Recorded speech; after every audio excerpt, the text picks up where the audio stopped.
Franchise ক্রিকেটের বদৌলতে এখন অনেক সময়ই মজা করে ক্রিকেটারদের উইকেট কিংবা রান প্রতি মূল্য হিসাব করা হয়, কিন্তু ফ্র্যাঞ্চাইজি ক্রিকেটের অস্তিত্ব যখন ছিল না তখন এমনই এক ঘটনা ঘটে গেছে আন্তর্জাতিক ক্রিকেটে। শচীনের এক উইকেটের বিনিময়ে বোলার পেয়েছিল তৎকালীন মূল্যে $1000।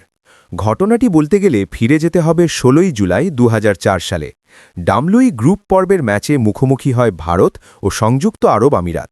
ম্যাচের আগে আমিরাত ক্রিকেট বোর্ডের এক কর্মকর্তা এক অভিনব ঘোষণা দিয়ে বসেন।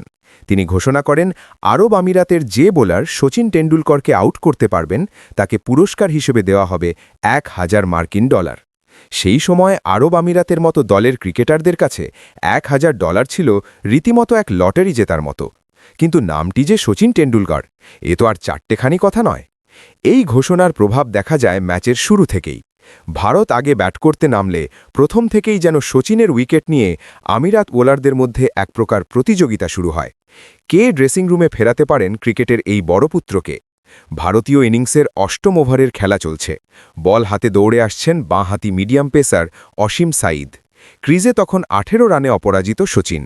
সাঈদের একটি ডেলিভারিকে মিড উইকেট দিয়ে সীমানা ছাড়া করতে চেয়েছিলেন লিটল মাস্টার, কিন্তু ব্যাটের কানায় লেগে বল উঠে যায় উপরে। পয়েন্টে দাঁড়িয়ে থাকা ফাহাদ আহমেদ কোনো ভুল না করে তালুবন্দি করেন সেই বল। স্তব্ধ হয়ে যায় গ্যালারি, কিন্তু উল্লাসে ফেটে পড়ে আরব আমিরাত শিবির। অসীম সাঈদ যেন বিশ্বাসই করতে পারছিলেন না কি ঘটে গেছে। মাঠের সতীর্থরা তাকে ঘিরে ধরেন। সেই মুহূর্তে সাঈদ শুধু শচীনের উইকেটের আনন্দই পাননি, বরং পকেটে পুরে নিয়েছিলেন কাঙ্ক্ষিত সেই $1000 বোনাস।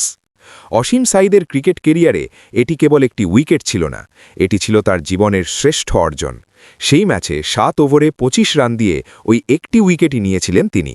বিস্ময়কর তথ্য হল, আন্তর্জাতিক ক্রিকেটে সেটিই ছিল সাঈদের প্রথম এবং শেষ উইকেট। এরপর তিনি আর কেবল একটি ম্যাচ খেলার সুযোগ পেয়েছিলেন শ্রীলঙ্কার বিপক্ষে, যেখানে তিনি ছিলেন উইকেট শূন্য। ক্রিকেট ইতিহাসের পাতায় অসীম সাঈদ অমর হয়ে আছেন এক বিরল পরিসংখ্যানের অধিকারী হিসেবে। তিনিই বিশ্বের একমাত্র বোলার যার আন্তর্জাতিক কেরিয়ারের প্রথম এবং শেষ শিকার স্বয়ং শচীন রমেশ টেন্ডুলকর।